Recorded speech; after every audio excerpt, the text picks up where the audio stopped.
আমাদের কাছে তথ্য আছে, আমাদের এই সীমান্তবর্তী যে চা বাগানগুলো রয়েছে, এখানে যদি ভারত থেকে তাদের যে চাগুলো আগরতলা থেকে শুরু করে বিভিন্ন দূরবর্তী জায়গায় যায়, সেই জায়গাগুলোতে বিক্রি হয়, সেই জায়গাগুলোতে নিলাম কেন্দ্র আছে, সেই জায়গাগুলো এত খরচ করে তারা না পাঠিয়ে তারা অল্প রাস্তা পার করে পাচার করে বাংলাদেশে পাঠাতে চায়। সমস্যা হবে দুইটা। এক, এই যে চা বাগানগুলো, চা বাগানের এই মালিকদের আপনাদের প্রতি যেমন দায়িত্ব আছে, আপনাদের প্রতি কেউ যদি জুলুম করে সেটার বিরুদ্ধে আমরা গলা ফাটিয়ে যেমন কথা বলবো। আবার একটা জিনিস মনে রাখবেন, দেশ এবং দেশের বাইরে থেকে তাদেরকে নিয়ে কেউ যদি কোনো চক্রান্ত করে, আপনারা তখন পরিবার হিসেবে সেটা নিয়েও কথা বলবেন।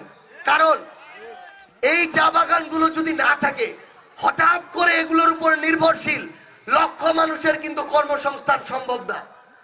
তখন কিন্তু একটা বিশৃঙ্খলা তৈরি হবে। যেই পরিকল্পনাটি চলছে, বাংলাদেশ কিন্তু এখন অনেক কিছুর জন্য ভারতের উপর নির্ভরশীল।